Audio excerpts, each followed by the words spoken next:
Et je laisse la parole tout de suite à Karine Roland pour nous présenter les IIL et les IN. Merci Monsieur le maire. Sujet privilégié, mais 10 millions d'euros quand même. La communication que j'apprête à vous faire concerne la présentation traditionnelle des investissements d'intérêt local, dit IIL, et des investissements localisés dans notre arrondissement. Ces investissements sont inscrits au budget général de la ville, raison pour laquelle il s'agit d'une communication et cela n'appelle pas de vote en conseil d'arrondissement.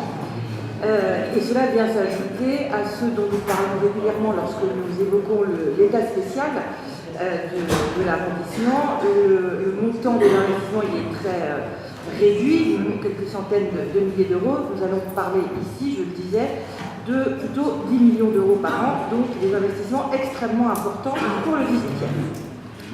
Les investissements d'intérêt local tout d'abord, dont l'affectation est librement décidée par le maire d'arrondissement, néanmoins évidemment en concertation avec les directions de la ville de Paris et dans la limite de l'enveloppe impartie, sont constitués de deux enveloppes. Une enveloppe dédiée à l'entretien des espaces publics, comprenant les travaux dans les parcs de jardins inscrits à l'inventaire de proximité, les bâtiments de proximité, ainsi que la voirie secondaire.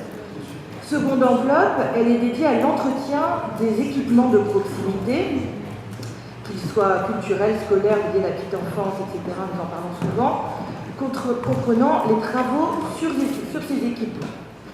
Le mode de calcul des enveloppes repose sur des critères à la fois techniques, liés à la surface, à la capacité d'occupation des équipements concernés, des critères d'usage, quelle densité de population s'y trouve, et de vétusté. À noter, nous y reviendrons, qu'une partie des investissements d'intérêt local est consacrée depuis 2014, d'après la volonté de la maire de Paris, au budget participatif. Et cela a évolué au fil des années, puisque depuis le budget participatif 2017, a été mis en place un mécanisme d'abondement, c'est-à-dire que lorsque le maire de l'arrondissement décide de consacrer 1 euro au budget participatif, le budget général de la ville y consacre 1 euro supplémentaire. Ceci étant dit, pour les IIL, l'exécution 2017 a vu la réalisation de plusieurs opérations inscrites au budget prévisionnel 2018. Certaines se poursuivent bien sûr en 2019, tant il s'agit d'opérations importantes. L'enveloppe espace public s'élève à 1 283 888 euros pour 2018 et notamment ces sommes vont à des travaux de voirie. Mentionnons par exemple une opération importante rue de Clignancourt qui est attendue de longue date par les habitants du village Ramey et tous ceux qui traversent. Au titre des équipements de proximité, 3 820 000 euros qui vont principalement aux équipements scolaires, aux équipements sportifs. Citons à ce titre les aménagements de la cour Oasis dans l'école maternelle Charles Hermite qui a été inaugurée à la rentrée dans le cadre du programme de la ville résiliente. En 2019, l'enveloppe pour l'espace public monte à 1 620 000 euros. Je mentionne à ce titre qu'une somme de 41 000 euros sera allouée à la lutte contre les mésusages de l'espace public, et bien en termes d'investissement, non en termes de fonctionnement.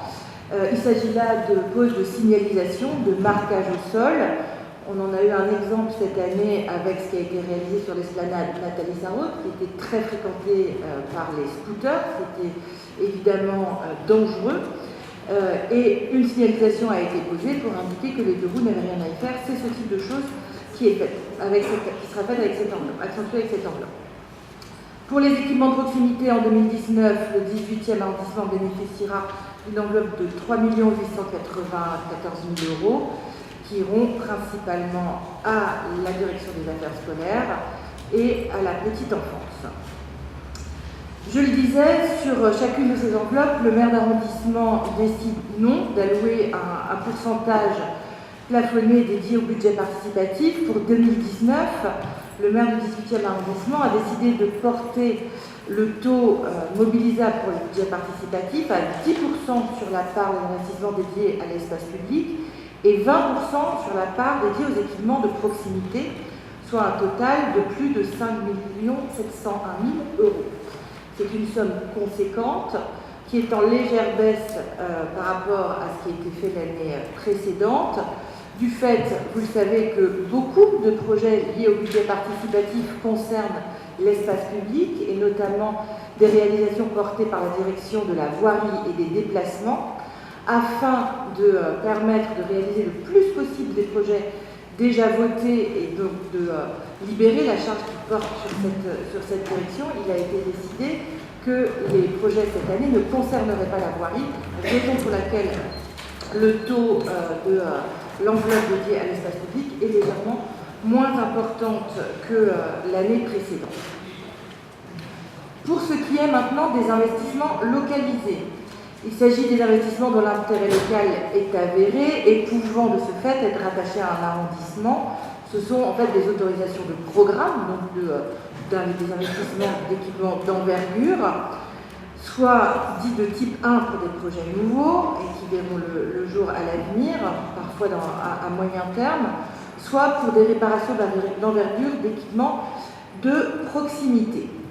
En 2018, sur cette enveloppe, au titre des autorisations de programmes de type 1, donc projet nouveau, une enveloppe de 3 900 000 € est allée aux travaux réalisés à la Goutte d'Or dans le cadre des projets dits NPNRU, nouveau programme national de rénovation urbain. Et pour ce qui est des autorisations de type 2 sur les équipements de proximité, c'est surtout la DGS qui en a bénéficié avec la rénovation des vestiaires du centre sportif Poissonnier, par exemple, qui était elle aussi très attendue. Pour 2019, en termes d'équipements nouveaux, je me réjouis de pouvoir citer un équipement qui verra le jour d'ici 2 ou 3 ans à Chapelle Internationale, un équipement culturel qui sera dédié aux pratiques artistiques amateurs, puisqu'il accueillera à la fois une partie des ateliers beaux-arts de la ville de Paris et c'est un équipement innovant qui sera mutualisé avec des associations locales. Donc l'autorisation de programme passe en 2019.